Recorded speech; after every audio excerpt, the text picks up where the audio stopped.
You're listening to Talking to Teens, where we speak with leading experts from a variety of disciplines about the art and science of parenting teenagers.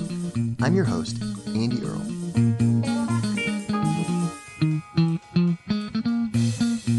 We're here today with Gregory Koufacos, talking about his book, The Primal Method, a book for emerging men. Gregory is a licensed addiction counselor and mentor, and he has spent years guiding emerging young men through difficult situations in their lives, and he has developed a system for how to do it in a really, really impactful way. This book outlines that system, and it also includes lots of stories about guys that he's worked with and the story of his own life and the struggles that he's gone through. And it outlines 4 main steps that we need to follow when we're trying to connect with a young man who is adrift, having problems, using drugs, and how we can connect with them and steer them in a better direction. Really excited to talk with Gregory about that system and about some stories from some of the clients that he's worked with. Gregory, thank you so much for coming on the show to talk with us today.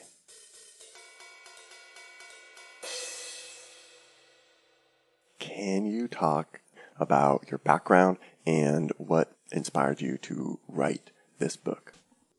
Sure. I am an addiction counselor. I took a master's degree in psychology, and through a series of what I now see is sort of the hand of the divine, it pushed me into just working with addiction recovery. And I worked for many years in different, what we call modalities of treatment, whether it's like a residential program or a wilderness program. There's outpatient programs. So I was working in all those settings and really was seeing some miraculous things happening in people. And eventually I evolved to open my own one-on-one practice. And the people that naturally came to my practice were young men, guys around 20 years old, 22, 18. They were the ones that were coming. For the first year or so, I was very surprised that even though these guys were coming, they were not really transforming like I had seen when they're in structure, when they're in those rehabs. Yeah. Right. And the ones that had changed, they ended up going back to their old habits. So I was doing that for a while, and I was getting very frustrated and bored, because for me to put all the hard work into something and see no result, it's terrible. So I did that, and I just couldn't figure it out, Andy. I couldn't figure out, what do I need to do to get through to these guys? And I tried everything I knew. And finally, out of a mix of boredom, frustration, I just said, you know what? We're gonna leave the office. Yeah. We're gonna just go outside. I don't know what we're gonna do, but we're not gonna sit here again in these couches and chairs with all the artwork on the wall. No, we're going to go out. Yeah. Okay. And I started to do that.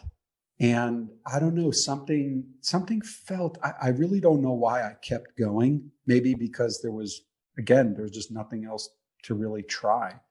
Well, I did that for a year, 2, 3 years, and I started to evolve a very deep method of working with young men in action, in the world, in the social world. And I started seeing those changes again in these young men. They were going from being isolated, depressed, using drugs, jobless, hopeless, they were actually finding their way. Their skin started to have a color. Their eyes started to have a sparkle. And I did that for a while, like I said, 3-4 years. And then, just on a whim, I said, I think it's time to try to write about this. What are we actually doing? Yeah. Because I right. really wasn't clear. Intuitively, I was doing it, but I wasn't clear. I could have never explained it to you or to anybody else. So that's how we started with the book. And it was very difficult to come up with what was actually happening. But I feel it took 4 years. It took 5 editors. It took what it took. And it took a lot of heavy lifting to the point where I can say to you, listen, if you read this book, it's going to give you a window into how myself and these young men were achieving the results that everybody's looking for.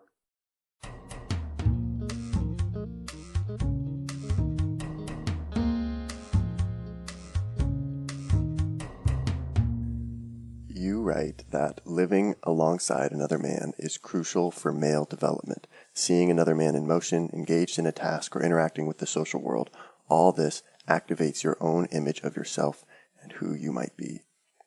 I think this is a pivotal kind of piece of your method, and it's something I really resonate with also, because I think, people talk about mentors a lot, the importance of mentors, but what I feel like a lot of times what's happening with these, especially men, young men, is they lack a vision for their life. They feel like they're stuck, but what's the problem is that they're thinking small. They don't have this strong vision for what they want to accomplish and really who they want to be in the world. Because I think, we talk about finding yourself or finding your identity, but I don't think that that's really what happens. I think we create ourselves and we create our identity and we create the person that we want to be. And that's a lot of work. And you have to be motivated to go out and do the work to create yourself. And you have to have a vision to be working towards. You have to say, hey, that's how I want to be. I want to be like that guy. That guy is awesome. I want to do that. And a lot of times what happens is that these kids are just surrounded by people that aren't inspiring them, or the men that are in their life are not very engaged or just aren't badass or something. And they're not inspired by that, and they don't have a vision. And so I think, I like what you write about, seeing another man in motion, engaged in a task and interacting with the social world. And I wonder, how as parents we can sort of help create that for our kids. Well, let me start by just saluting you for selecting that passage, because for me, that was the thing that was most it just blew my mind, that instead of talking at or with a young man, engaging his rational mind, hey, Gregory, what do you think you might like to do with your life? Yeah. Gregory, what's holding you back from living your life? Gregory, it's just all, I don't know. Whatever. I don't know, right? Whatever. My parents. Yeah. Exactly. It's all that is aimed at the rational mind. And a lot of therapy approaches are doing that. Right. What I found most effective to inspire and ignite a young man's vision for his own life is simply this: spend time living alongside of him and show him how it's done. Yeah. Don't teach him, demonstrate it. Demonstrate it consistently. I would go month after month with these young men, and their parents would be like, did you talk to him about his gaming? Did you talk to him about how he's smoking weed? Right. Did you talk about this? And my answer is no, and no. All I do is I live in front of them and I show them how a man can love life from the depths of his being. And eventually, this kid who's living this shitty life is going to look at the man that's living a great life. Yeah, right. And something deep inside of him is going to be like, I got to do that. Yeah, it's I not wanna even do that. conscious. Yeah. I want to do that. Yep. Right. So there's a whole system of the brain designed to do just that. It's called the mirror neuron system. So we've known this for a while, right? You show me who you hang out with and I'll tell you who you are. The people that you're closest to, that's who you're going to end up being like. So this is all deeply, it's hardwired into us. Now, the other question that you said, what can parents do? Again, don't talk at your kids. I would imagine that most of the parents that you work with have had so many talks that right. they're just literally, and I know that feeling as a parent where you're like, your whole body, like your head feels like a thermometer that's about to explode, right? And you're Yep. just trying to talk sense into them. Meanwhile, what are you showing your kid? Are you demonstrating a great life? Mm. Or are you showing them that if you work as hard as mom and dad, you'll eventually have some kid that you have to lecture, Right. Who frustrates you and that you who don't like being frustrates around. you, Yeah. and you instead of going out for that run or hitting the Peloton or going for a hike, you're here lecturing your kid and worrying about your kid. Right. That's not going to work. The only way you're going to be able to influence your child is if you yourself are living the truth that you are seeking to teach them. Mm-hmm. And I would argue that actions speak louder than words. Especially with boys. Yeah. I think, girls, they'll talk to you a little bit, but like boys, you got to do things with Right. them. Yeah, show them. Yeah.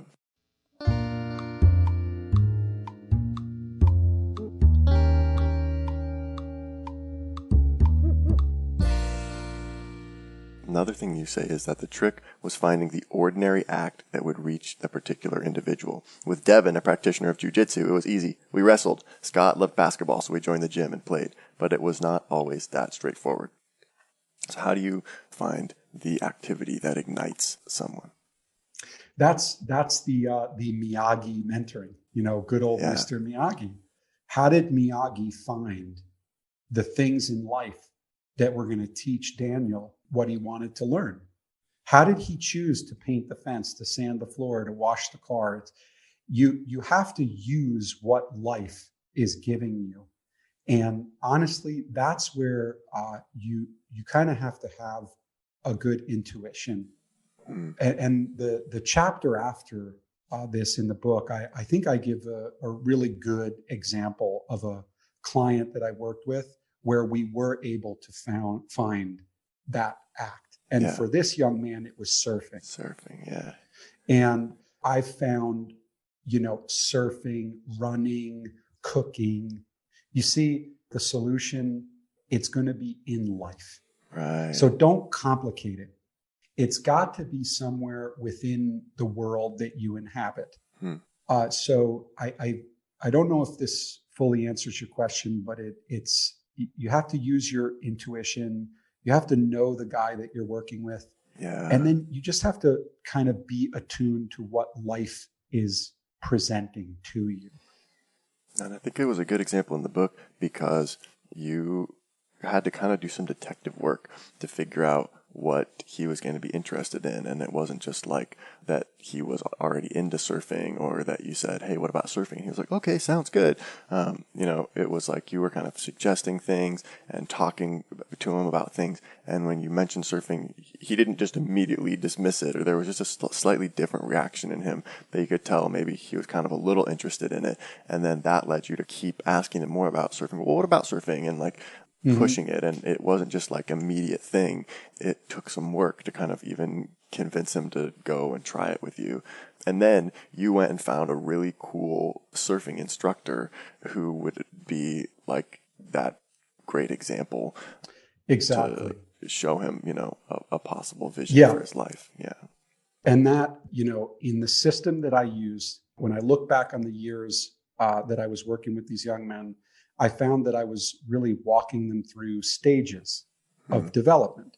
The first stage was devoted to bonding and connecting. Okay. Right. Yeah. I would create enough of a bond with you where I could say, hey, let's go out to the world and start exploring. Yeah. So Right. do we have enough of a bond where you trust me that we can go explore and try different things? Mm. We can try jujitsu and surfing. I've earned enough trust that we start to explore. Yeah. And once we've explored enough, that's when we have to select the road that we're going to engage in. Okay. That's cool. Yeah. And the key, just to complete this, let's say I was working with a guy who I knew had a kind of a knack for writing. Like he liked reading, he liked writing, and I'm like, maybe we could take a workshop on writing, Yeah. or like 6-week workshop. I would do my homework. I would find somebody like you, Andy, because no offense, I'm not going to take him to some kind of, I don't know, somebody that I didn't think the young man could kind of be like, all right, this dude's cool. This guy's cool. I can get with Right. This guy's cool. Yeah, We're totally. gonna, that's fine. So I would do my homework and then I would call you and I'd say, listen, I'm going to be bringing this guy. I got this kid. Yeah. I got this guy. Yep. And, and in that sense, we're creating a community of people that can hopefully ignite. But that's the key. You have to find the people that are going to be agents of inspiration. Yeah. And then you kind of recruit them to help you. And it's like, you are not necessarily an expert in whatever the thing is that you find that your kid is going to want to do, but you can still find the right people. And yeah, it was like music for me when I was in high school. And my mom would find me these really cool, different like guitar teachers and piano teachers and, people that could just be a good influence on me. And, that was really effective, I think. Yeah, and if I'm doing the writing class, myself, the young man, we're doing your writing class. It's true, I'm not the expert, but what I am an expert at is throwing myself into things boldly. Yeah. So there's again that mirror effect where the young Right. man is going to see how I approach a writing class. Yeah, and how How do I seriously you deal? take it. And Yeah, how much fun do I have? How do I deal with writer's block? How do I deal with this? How do I deal with that? And then afterwards, we're going for lunch. We're talking about the experience or something like that. And that's the key. Again, it's not that we don't talk to young men. We do, of course. But what I'm saying is it's better to share an action with them and talk afterwards. Yeah. So right. how was Almost it like a for you? debrief. Oh, that was crazy. And when that thing happened, and oh my gosh. Yeah. Bingo. Yeah, totally. Bingo. And in that way, all the work, we're teaching them how to engage with and enjoy life, because it's very simple. If you do not know how to enjoy life, there's no way you're going to stop gaming and using drugs and isolating. Those things are your comfort. Those are your relief. Those are your forms of enjoyment. So unless I can teach them how to enjoy life, I'm not going to be effective in helping them change. Yeah, to show them a better alternative. Yeah. You write on page 36 that by two people facing the world alongside one another instead of only facing each other, they share an experience in the social world and create a special bond. I'm amazed by the healing that happens when I use this alongside technique with an emerging man, getting him into action and exploring the social world together with me. And that's exactly what you're talking about. And it's like that combination of, like what you were just saying, finding the right writing workshop, if that's what your kid is into, and then doing it alongside the kid and kind of modeling just how to jump into it and how to do it. And then that activity then gives you a chance to talk and discuss the thing. And then you can get them to open up. That's right. And so the social world is a living, breathing organism. And we are so small as men in comparison to that. So when we face that together, it's a huge act of humility. We're entering something greater than both of us. So we're equal. I'm not greater than they are. We're both facing this together.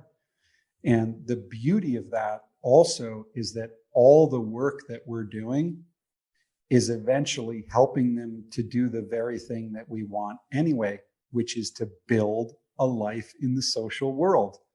Imagine two men entering the social world for a year or two. And what happens over time is it starts with a little bit of a dip in your toe in the water. Yep. And then you put both your feet in the water. Yep. And then you go in the water, and then you cannonball, you swim, you windsurf, you this. And then after those 2 years, you say, bro, look at what you did. You went from this timid, isolated, broken, disconnected dude sitting on the beach to you have this whole life in the water. Isn't that wonderful? Of course, there are times in all of our lives, I can't speak for you, I can speak for me, when life gets the best of you. It throws a haymaker and it knocks you down. Yeah. And you want to give up. Well, the beauty of this method is because you're building a life, you're less likely to give up in that moment because you've seen how much you've built. Versus if all the gains are in, let's say, a therapy office, and you tell me, Gregory, but we've been meeting for 2 years and you're so much better at talking about your feelings. Right. Who cares about that? What does that mean to me? Right? I want something tangible and concrete. That's what you were talking about earlier. Men want to create a life. We are here with Gregory Koufacos talking about how to connect with emerging young men. And we're not done yet. Here's a look at what's coming up in the second half of the show. For love to grow, there has to be space. This is a very, very arduous journey. It's hard work, yeah. It's very hard, and there's no guarantees. There's no guarantees that you're going to move from boyhood to manhood. There are opportunities for them to grow, but they need to take and seize on those opportunities. What really empowers a relationship, especially a male-to-male relationship, is if you tell them what it really took to get to where you are. So not just parent, but everybody. Be honest about this journey. Somewhere we inherited this belief that if you're a professional or a parent, you need to be the person that has it all figured out. Yeah, right. But that's not true. Again, you're only at 15%, so stop bullshitting. You're only at 15%. You figured out a few things. You know, my father figured out things that I may never figure out in this lifetime. Yeah. But then there were other things that he didn't even scratch the surface, and I'm light years beyond him. Wouldn't it be great if we could teach each other? Isn't that a beautiful thing? And isn't that why did we choose each other? Why did we choose to be a child to these particular parents or a parent to this particular child? It's probably to learn something and to teach something. So, you know, maybe before you rush and go do a confession with your kid, it has to be appropriate, you know, but you can tell them some parts of your journey that you feel comfortable. It's all about being authentic. What would be authentic to say? Maybe if your kid is really struggling with finding excitement for school, instead of going at it and trying to fix it and trying to lecture, why don't you be honest and tell them, I went through that too. Want to hear the full interview? Sign up for a subscription today. You get unlimited access to all the interviews I've conducted. It's completely affordable, and your subscription helps support the work we do here at Talking to Teens. Thanks for listening. I'll see you next time.